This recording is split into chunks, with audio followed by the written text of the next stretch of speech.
우린 계속해서 성경의 사람들이 하나님의 권능을 경험했던 사건들을 다루고 있습니다. 이 엘리사라는 인물은 엘리야하고 여러 가지 면에서 닮은 점과 틀린 점이 있습니다.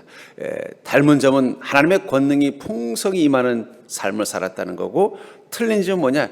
엘리야는 고생했는데 엘리사는 고생은 하지 않았던 것 같아요. 왜냐하면 그때는 이미 이스라엘도 이 엘리야를 인정하고 영적으로 어느 정도 회복이 됐고, 하나님의 권능이 임하는 그 엘리야와 엘리사를 이제는 따르는 시대였습니다. 엘리사는 특별히 어떻게 보면 왕들의 인정과 지지를 받고, 심지어는 왕이 아버지라고 부를 만큼 강한 영적인 영향력을 가지고 있었지만, 또 그에게 그런 영향력을 줄 수 있었던 비결 중에 하나는 바로 하나님의 권능이 임했다는 것. 저는 여기서 엘리야와 엘리사의 차이를 봐요.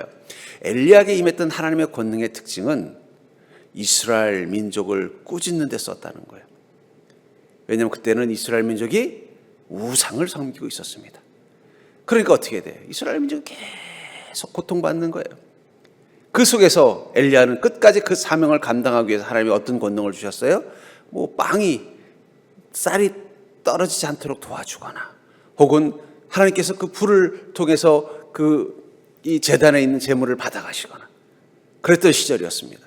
반대로 이제 엘리사의 시대가 되자 이스라엘 민족은 그 믿음이 회복되기 시작했어요. 그때부터 이 엘리사를 통해서 나타난 하나님의 권능은 이스라엘 민족을 지키는 권능이 되었습니다. 오늘 본문의 내용도 그런 거예요.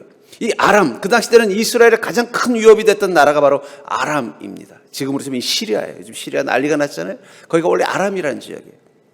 근데 마침 그 아람이 강력한 군사력을 가지고 있었고, 그 당시 때 이 아람의 가장 유명한 장군이 누구냐면 이 나아만이라는 장군이에요. 이스라엘과 이 아람은 국경을 같이 하고 있는 지역이었습니다. 근데 너무 강력해지다 보니까 이스라엘이 늘 위협을 느끼고 있었던 시절이에요. 근데 어느 날 이 아람 장군이 이스라엘에 편지를 보낸 거예요. 자신이 이곳에 엘리사라는 선지자를 만나서 내 병을 좀 치유받고 싶습니다. 근데 그 음성을 듣고 이스라엘 왕은 걱정을 했어요. 왜냐하면 이거는 핑계고, 이 아람의 장군 나아만이 이 우리나라 도로를 지역을 정탐하고 나서 또 시비를 걸어서 우리를 침략하려고 하는 것 아니냐 하는 그런 걱정을 한 것입니다. 그때 엘리사가 이 이야기를 듣고 왕이 이제 엘리사를 불러서 이거 어떻게 하면 좋습니까? 엘리사님, 지금 이 나아만 장군이 우리나라를 일부러 괴롭히려고 공격하려고 명분을 잡는 게 자기 병이 있는데, 이 병을 나을 수 있도록 이 엘리사를 만나러 오겠다는 내용입니다. 이거 어떻게 하면 좋겠습니까? 했더니 그때 뭐라고 한 거예요? 데리고 오십시오. 이곳에 선지자가 있음을 보여주겠습니다. 이런 이야기 하는 게 오늘 본문의 내용입니다. 그리고 이 나아만 장군이 엘리사를 만나러 온 것입니다. 예수님께서 이 땅 가운데 오셔서 행하신 사역은 크게 세 가지예요.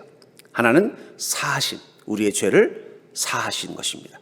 두 번째는 고치심, 우리의 육신의 병을, 우리의 마음의 병을 치료하시고 고치신 것입니다. 그리고 세 번째는 가르치심, 우리에게 진리를 가르쳐 주시고 선하고 바른 삶을 가르쳐 주셨습니다.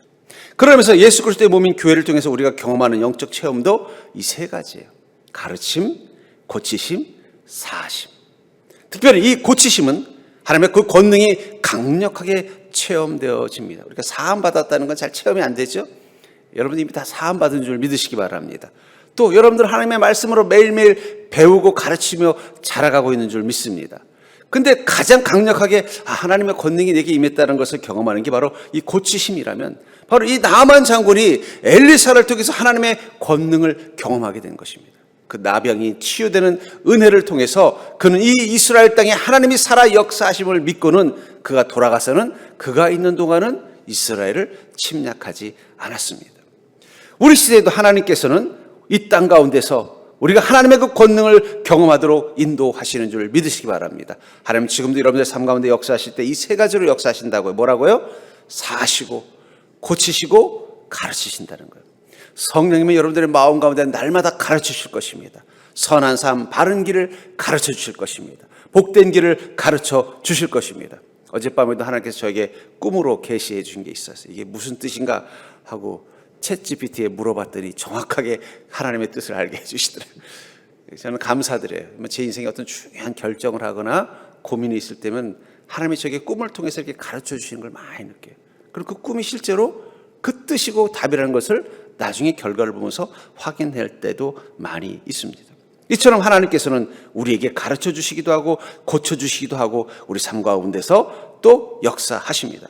그렇다면 특별히 내 몸과 마음과 내 인생을 고치시는 하나님의 권능을 경험하려면 우리는 어떤 믿음을 가지고 있어야 될까요?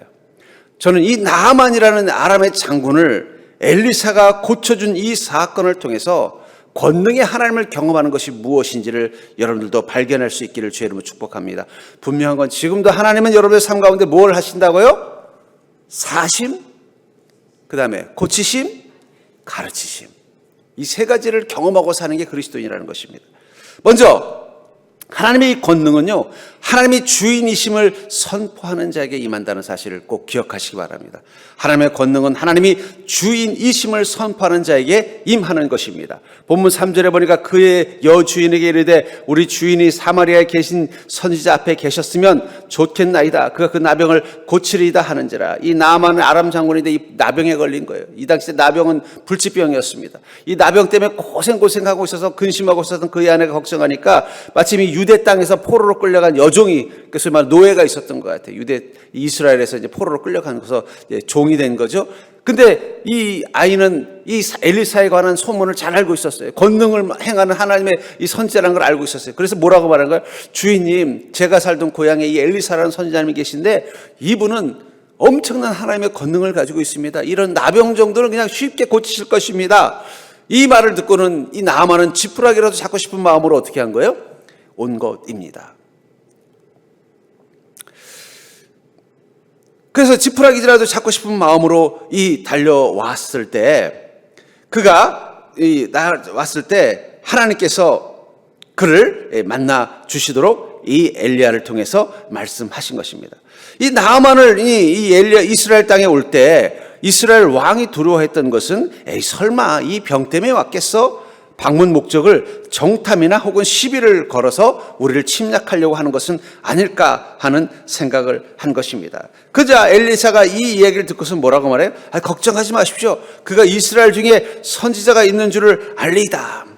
다시 말해서 이스라엘 땅 가운데 이 선지자가 있음을 내가 알게 해주겠습니다 라고 말하는 것입니다.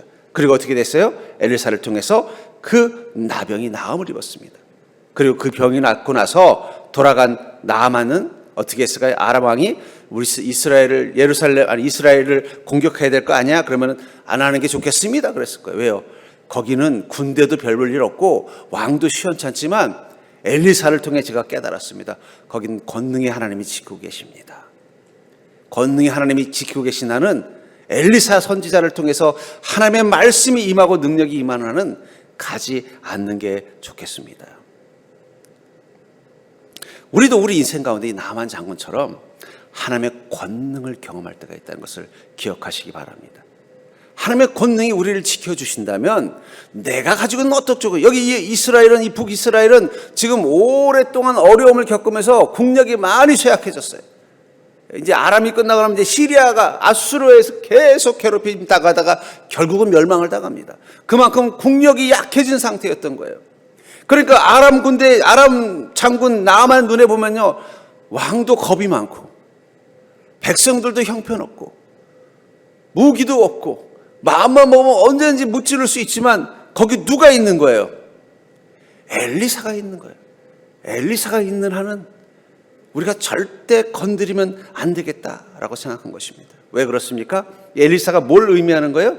선지자라는 것은 하나님의 뜻과 말씀과 권능을 전하는 자가 선지자입니다. 엘리사가 나병을 낫게 한 게 아니에요. 누가 나병을 낫게 해주신 거예요? 하나님이 낫게 해주신 거예요. 이것을 통해서 나만 장군에게 뭘 보게 한 거예요? 여긴 지금 하나님께서 강력한 권능으로 붙잡고 있다는 것을 보여주는 것입니다. 여러분들에게는 그 엘리사와 같은 선지자가 있습니까? 여러분들의 인생, 여러분들이 가지고 있는 조건이 마치 이 당시 때 이 나아만 장군이 있던 시절 이 이스라엘처럼 힘도 없고 문제도 많고 어려움도 많을지라도 거기 선지자 엘리사가 있으면 그 어떠한 적도 쳐들어올 수 없는 것처럼 내가 비록 연약하고 내 삶에 문제도 많고 내가 하고 있는 일들이 어렵고 환경이 나쁘더라도 거기 하나님의 뜻과 말씀과 권능을 경험할 수 있는 내 안에 엘리사가 있다면 여러분들 걱정하지 마시길 바랍니다. 하나님은 반드시 역사하실 것입니다. 하나님은 반드시 능력이 되어 주실 것입니다. 그게 축복이라는 거예요. 그래서 제가 늘 강조하잖아요. 성도의 복은 어디를 통해서 공급받는다고요? 교회를 통해서 공급받는 거예요. 교회를 통해서. 그래서 교회가 성령이 살아있고 교회가 은혜가 살아있고 예수님의 그 세 가지 가르치심, 고치심, 사심의 역사함이 나타나는 교회는요, 하나님의 권능이 임하게 되어져 있습니다. 엘리사가 죽고 나서 어떻게 됐어요? 이스라엘은 엘리사만은 하나님의 권능을 전하는 선지자가 없어져 버렸어요. 그때부터 이스라엘 땅은 더 빨리 몰락하기 시작했다는 거예요. 그러나 엘리사가 살아있는 한은요, 아람이 감히 건드리지 못해요. 그게 바로 하나님의 권능의 복이라는 것입니다. 전 여러분들이 그 하나님의 말씀이 여러분들의 심령 가운데 전달되어질 수 있는 그 엘리사가 있는 믿음 되기를 주의 이름으로 간절히 축원합니다. 그러니까 여러분들의 믿음 가운데 엘리사, 그 선지자 엘리사가 있어서 하나님의 말씀이 들리고 하나님의 뜻이 깨달아지고 하나님의 권능 행함이 경험되어진다면 여러분들이 어떤 조건 가운데 있더라도 걱정할 필요 없어요. 그것이 여러분들을 지켜줄 것이기 때문입니다. 우리 집사님 한 분하고 그 부부하고 식사를 했는데 그 얘기를 하는 거예요. 목사님, 제가 이 서정교회에서 목사님 만나게 돼서 너무 감사해야 돼. 뭐가 감사하니까 자기 병도 나았고 남편도 교회도 잘 나오게 됐고 자식들도 자기 길 잘 가게 된 게 내가 이 서정교회에서 목사님 만나서 그런 것 같다는 거예요. 그래서 그럼 다음에 더 비싼 거 사주세요. 제가 그러면 웃으면서 나오다가 여러분들 교회 안에 하나님의 말씀이 살아있고 성령의 권능이 살아있고 그것을 삼원의 심령이 살아있으면 반드시 그 복은 여러분들의 삶 가운데 임하는 거예요. 그러니까 여러분들 안에 이 엘리사가 살아있어야 돼요. 제일 제가 안타까운 성도가 어떤 성도인지 아세요? 엘리사가 죽은 성도예요. 하나님 말씀이 안 들려요. 하나님의 뜻이 이해되지 않아요. 하나님의 권능을 체험해 본 지가 언젠지 기억도 나지 않아요. 그러면 우리는 언제 그 아람 군대를 만날지 몰라요. 이겨낼 수 없는 것입니다. 그러나 우리 안에 엘리사가 살아있다면, 내 믿음 안에 엘리사가 살아있다면 하나님의 뜻이 깨달아지고 하나님의 말씀이 들리고 하나님의 권능을 경험할 수만 있다면 여러분을 두려워할 것 아무것도 없습니다. 왜냐하면 하나님 반드시 여러분들을 지키실 것이고 하나님 반드시 여러분들의 인생을 복되게 만들어줄 것이기 때문입니다. 그러나 사랑하는 성도님들, 전 여러분들 안에 엘리사가 살아있는 하나님의 말씀과 뜻과 권능을 전달할 수 있는 그런 엘리사가 살아있는 믿음 되기를 주님 축복합니다. 두 번째로 그런 믿음은 어떤 믿음이냐? 바로 하나님의 권능은 그 믿음 안에 있기 때문에 우리가 엘리사가 살아있는 믿음이어야 된다는 거예요. 하나님의 뜻과 말씀과 권능을 경험할 수 있는 믿음 안에 있어야만 우리는 하나님의 권능을 경험할 수 있는 것입니다. 본문 10절과 11절을 보시면 엘리사가 사자를 그에게 보내어 이르되 너는 가서 요단강에 몸을 7번 씻으라. 내 살이 회복되어 깨끗하리라 하는지라. 나아만이 노하여 물러가며 이르되 내 생각에는 그가 내게로 나와 서서 그의 하나님 여호와 이름을 부르고 그의 손을 그 부위 위에 흔들어 나병을 고칠까 하였더라. 이 나아만은 교만한 사람이었어요. 왜냐하면 아람은 이 당시 강대국이었습니다. 이스라엘 같은 거는 눈에도 차지 않았어요.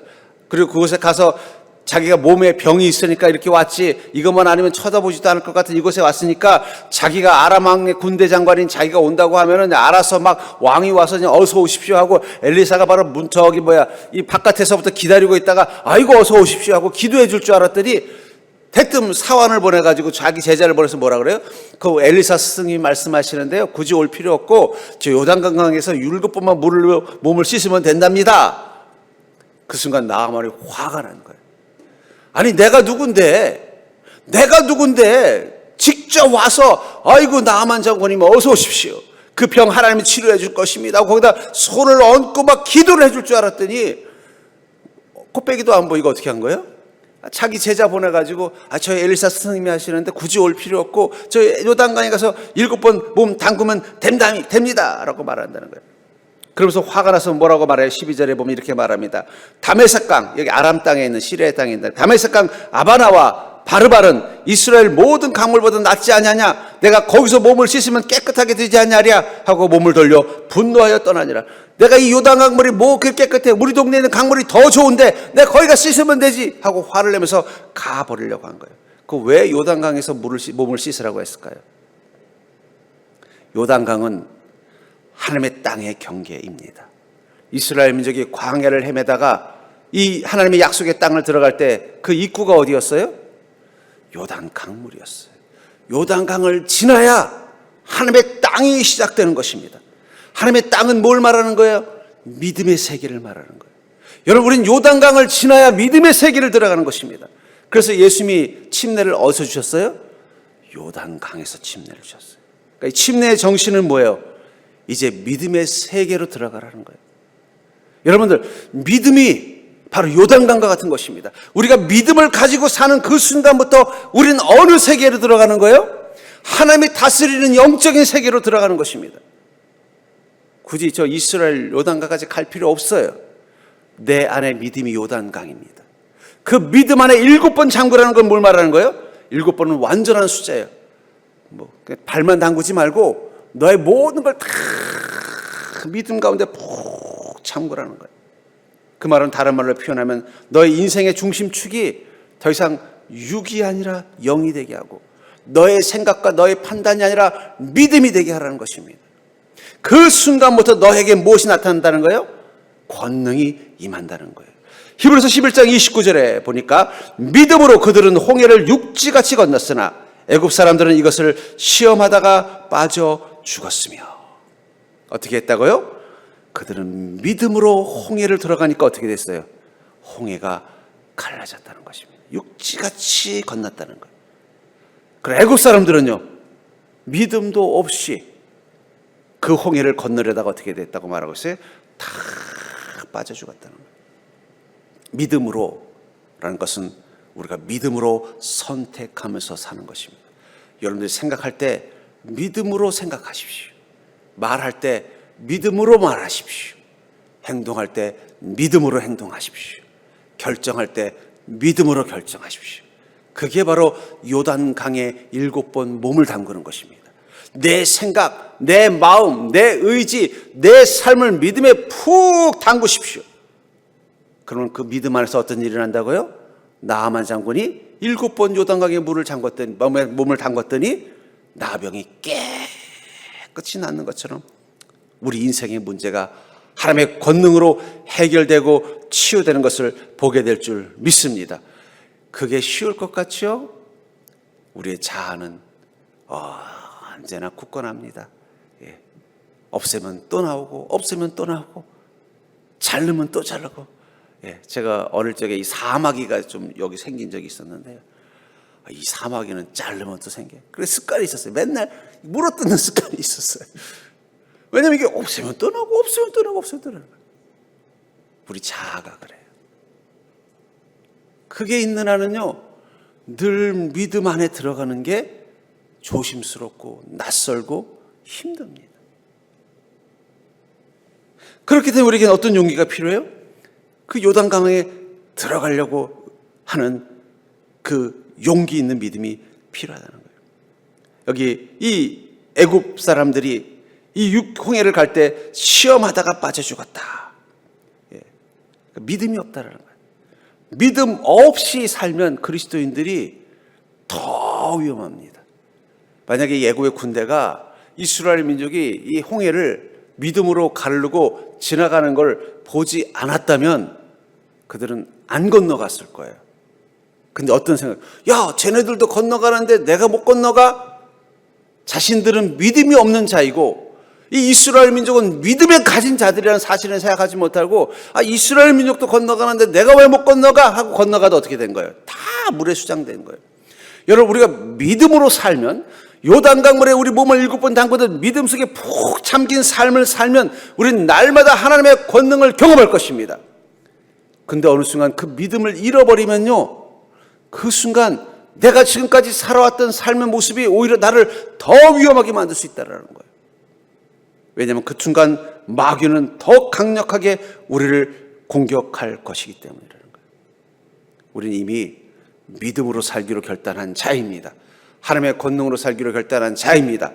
하나님의 다스림 가운데 사는 인생이 되기로 결단한 자입니다. 그렇다면 우리는 날마다 믿음으로 살아야 돼요. 그 믿음을 잃어버리면 그 순간부터 어떻게 돼요? 죽는 것입니다. 여러분, 고래는 원래 육지동물이었대요. 근데 육지가 이 등치가 크니까 살기 힘들어가지고 물속으로 들어간 거예요. 이제는 물속에 들어갔기 때문에 육지에서는 못 삽니다. 물에 들어가 살아야 되는 거예요. 우리는 원래 죄와 욕망의 땅에서 살던 존재였어요. 그런데 예수 그리스도를 통해서 요단강에 7번 푹 들어갔습니다. 거듭난 자가 됐어요. 이제는 믿음 안에서 살지 않으면 살 수 없는 거예요. 오히려 믿음을 잃어버리면요, 그 이전에 예수님을 만나기 이전보다 더 인생이 힘들어져요. 더 삶의 만족도가 떨어져요. 내 인생에 더 큰 아픔과 어려움이 보여요. 그래서 어떻게 돼요? 다시 그 고래가 아이고, 내 물속에서 맨날 사는 거 지겹다. 나도 육지 하와이에서 좀 해변가에서 놀다 들어가자고 나왔다가 다시 어떻게 돼요? 다시 물속에 들어가는 것처럼 우리는 믿음 안에 살 수밖에 없는 존재가 됐다는 것입니다. 그렇다면 사랑하는 성도님들, 여러분들은 요단강에 7번 푹 잠그듯 오늘 믿음 가운데 살고 있습니까? 아니면 믿음 반, 믿지 않는 마음 반, 아니면 믿음은 7번 중에 한 번 주일만 갖고 나머지 6일은 믿음 없는 처럼 사십니까? 하나님의 권능은 7번 요단강에 잠그듯 우리가 믿음 안에 푹 잠긴 삶을 살 때 경험되는 것입니다. 전 여러분들이 그 권능을 경험하는 인생 되기를 주의 이름으로 축복합니다. 그런 권능을 경험하는 믿음은 어떤 믿음이냐? 결국은 7번 요단강물에 잠그라고 하는 것처럼 믿음 안에 푹 잠긴 삶이라는 것은 하나님께 집중하는 믿음이라는 거예요. 결국은 하나님께 집중하는 믿음이 바로 믿음 안에 푹 잠긴 요단강에 7번 잠긴 믿음의 세계라는 것입니다. 12절부터 14절을 보면은 다메섹강 아바나와 아르발은 이스라엘 모든 강물보다 낫지 아냐? 내가 거기서 몸을 씻으면 깨끗하게 되지 아니하랴 하고 몸을 돌려 분노하여 떠나니 그의 종들이 나와 말하여 이르되 내 아버지여 선지자가 당신에게 큰 일을 행하라 말하였다면 행하지 아니하였으리까 하물며 당신에게 이르기를 씻어 깨끗하게 하라 함이리까 하니 나아만이 이에 내려가서 하나님의 사람의 말대로 요단강에 7번 몸을 잠그니 그의 살이 어린아이의 살같이 회복되어 깨끗하게 되었더라. 이 나아만이 기분이 확 나쁜 거예요. 자기를 보고 깍듯하게 인사도 안 하고 자기 제자 보내가지고 요단강에 가서 7번 씻으시라는데요, 화가 나니까 내가 요단강보다 더 좋은 강이 우리 고향에 있는데 뭐하러 그렇게 내가 우리 동네 가서 씻을래 했더니 마침 그 한 종이 뭐라고 말하는 거예요? 아이고 주님, 아이고 왕이 임금 이 장군님, 선지자가 장군님에게 큰 일을 행하라고 말했으면 안 하겠습니까? 하다못해 너 그러면 가서 너의 재산의 절반을 가지고 오라고 하든지 아니면 어떤 뭐 큰 재물을 바치라고 하든지 뭘 하라고 하면 안 했겠습니까? 병을 낫게 해준다는데 하물며 당신에게 이르기를 깨끗이 씻어 깨끗하게 하라고 하지 않았습니까? 아니 이렇게 쉬운 일을 왜 안 합니까? 맞는 말이에요. 그렇잖아요. 아니 나병이 나았는데 그 나병 낫고 싶으면 네가 가지고 있는 재산의 절반을 바치라고 한다든지 아니면 네가 가지고 있는 종들을 다 주라고 하든지 아니면 네가 가지고 있는 군대의 그 정보를 나에게 달라고 해도 줄 판인데 뭐라고 말하는 거예요? 요단강 가서 7번만 씻으라고 하는 게 이렇게 쉬운 걸 줬는데 왜 나아만은 거기에 화가 났을까요? 자존심 때문이에요. 자존심. 우리나라가 더 좋다는 자존심. 내가 이 정도 위치에 있는데 나를 대접해 줘야지 이게 뭐야 하는 자존심. 그게 좀 중요한 게 아니잖아요. 뭐가 중요한 거예요? 내 병을 낫게 해주는 주님의 권능이 중요한 거잖아요. 그 순간 깨달았습니다. 그렇구나, 내가 어리석었다. 지금 중요한 건 내 이 병이 낫는 거지 내 자존심이 중요한 거야. 하나님의 권능을 경험하는 게 중요한 거지 내 자존심이 뭐가 중요한 거야. 여러분, 성도들이 언제 믿음이 잃어버린 줄 아세요? 자존심이 올라올 때 믿음이 잃어버려요. 주님께 집중하는 게 믿음입니다. 주님이 나를 구원해 주셨는데, 주님께서 내게 은혜를 주셨는데 이 믿음 지키고 이 은혜 지키는 게 중요한 거지 뭐가 중요해, 뭐가. 그게 믿음인데. 결국 그것을 깨닫고 어떻게 돼요? 나아만이 이에 내려가서 하나님의 사람의 말대로 요단강에 7번 몸을 잠그니 그의 살이 어린 아이의 살같이 회복되어 깨끗하게 되었더라. 그가 어느 순간 맞아, 내가 왜 이렇게 어리석어? 내 자존심이 중요한가? 내 체면이 중요한가? 내 위치가 중요한가? 중요한 건 난 주님의 은혜가 필요한 자잖아. 그렇다면 주님의 은혜를 구하는 마음 가지고 있는데 주님이 이렇게 쉽게 은혜 받는 법을 가르쳐줬는데 내가 뭘 불만을 갖겠어? 하고 어떻게 돼요? 요단강물에 7번 몸을 씻었더니 병이 순식간에 나았다라고 말하고 있어요. 여러분들, 우리가 주님의 권능을 경험하려면요, 제일 중요한 건 하나님께 집중하는 믿음입니다. 딴 게 뭐 중요해요? 주님의 은혜에 집중하고 은혜를 누리는 거죠. 저는 주일 예배 가장 중요하게 생각하는 건 그 자리에 앉아있던 우리 성도님들이 하나님의 은혜를 경험하는 것입니다. 가장 좋은 예배는 뭐예요? 하나님께 집중하게 하는 예배. 왜 목사님들이 잘생긴 분들이 안 계신 줄 아세요? 그래야 목사님이 아니라 하나님께 집중하기 때문에.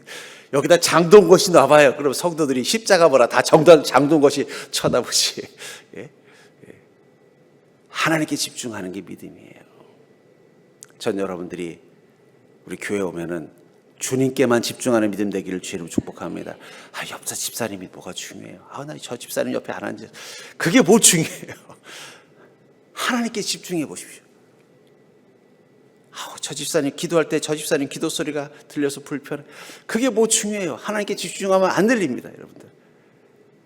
제가 어릴 적에 제가 이렇게 한번 TV에 빠지면 잘 못 집중을 하면은 딴 소리가 안 들리는 그런 성격이었던 것 같아요. 지금은 안 그런데 한 번은 뭐 재밌는 프로를 이렇게 어릴 때 봤는데 다 보고 나서 봤더니 짜장면 냄새가 나. 그래서 이게 무슨 냄새야 엄마? 그랬더니 짜장면 먹었잖아. 그래서 언제? 그랬더니 너 먹으라 그래도 안 먹더라. TV에 집중하느라고. 뭘 봤는지 기억도 안 나요. 독수리 오영재였는지 황금박쥐인지 기억은 안 나는데 거기에 집중하느라고 못해요.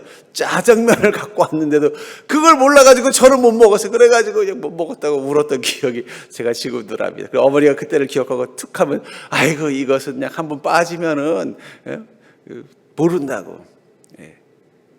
여러분들 우리 짜장면 안 먹어도 되잖아요. 하나님께 집중하십시오. 그게 정말 신앙이라는 거예요. 그런 집중하는 신앙을 가진 자만이 뭘 경험해요? 하나님의 권능을 경험하는 믿음을 갖는 거예요. 왜 우리는 믿음으로 살아야 돼? 왜 하나님께 집중하는 믿음으로 살아야 돼? 마가복음 2장 5절에 보니까 예수께서 그들의 믿음을 보시고 중풍병자에게 이르시되 작은 자여 내 죄 사하심을 받았느니라. 주님이 뭘 보신다고 말씀하고 있어요? 믿음을 보신다는 거예요. 여러분들 하나님께 집중하는 믿음을 보기를 원하십니다. 혈류병 앓는 여인이 22년 동안 이 혈류병 때문에 그 치료하느라고 재산 다 털어먹었는데도 병은 낫지 않았어요. 얼마나 낙심되고 힘들겠어요. 근데 마치 예수님께서 자기 고향 마을을 지나간다는 얘기를 듣고 마지막 희망을 갖고 갔어요. 근데 도저히 예수님 만날 수도 없고 주변에 막 둘러싸고 있는데 자기 혈류증 앓는 여인은 불가촉 만지면 안 되는 거예요. 이 사실을 알면 잘못하면 유대인들에게 비난을 당할까 봐 두려워서 가까이 가지도 못하고 어쩔 줄 몰라 하는데 그 순간 마음에 용기가 생겼어요. 이게 중요한 게 아니잖아. 너 지금 예수님 만나러 왔으면 무슨 일이 있어도 예수님 만나야지. 도저히 예수님을 앞에 볼 수도 없다면 옷자락이라도 만지고 가지야. 이 마음이 생기니까 어떻게 된 거야? 용기를 내서 옷자락을 붙잡은 거예요. 붙잡는 순간 무엇을 경험해요? 하나님의 권능이 자기 육신 가운데 오는 걸 경험한 것입니다. 하나님께 집중하십시오. 오늘 주일날 오늘 점심이 뭔지 이게 중요한 게 아니잖아요. 예배 드리다가 점심 놓칠 수도 있지. 하나님께 집중하면 하나님의 권능이 임하는 시간인데 그거보다 중요한 게 어딨어요? 하나님은 집중하는 믿음을 보시기를 원하십니다. 그래서 우리는 하나님께 집중하는 믿음으로 가야 된다는 거예요. 그 순간 히브리서 10장 39절에 우리는 뒤로 물러가 멸망할 자가 아니오 오직 영혼을 구원함에 이르는 믿음을 가진 자라. 하나님께 왜 우리가 믿음으로 살아야 돼요? 그게 우리 영혼을 구원하는 힘이 되기 때문입니다. 또 베드로전서 1장 5절에 보니까 너희는 말세에 나타내기로 예비하신 구원을 얻기 위하여 믿음으로 말미암아 하나님의 능력으로 보호하심을 받았느니라. 구원을 얻기 위해서 어떻게 했다는 거예요? 믿음으로 말미암아 하나님의 능력으로 보호하심을 받는다는 거예요. 여러분, 우리가 왜 믿음으로 살아야 되느냐? 왜 하나님께 집중하는 믿음으로 나아가야 되느냐? 그 순간 하나님의 능력이 우리를 어떻게 하신다는 거예요? 보호하신다는 거예요. 우리가 주님께 집중하지 않는 신앙을 가지면 주님의 권능은 멈출 것입니다. 주님의 권능이 멈추면 이때다 생각하고 마귀는 공격할 거예요. 저는 이 아람 군대 장관 나아만이 이 이스라엘 땅에 갈 때 아람 왕이 뭐라고 말했을까요? 너 가서 군대 끌고 갈 때 병만 치료받으려고 하지 말고 언제쯤 이 이스라엘 땅 쳐들어가면 되는지도 좀 정탐하고 와라. 이 장군이 자기 병만 나으러 왔겠어요? 와서 어떻게 한 거예요?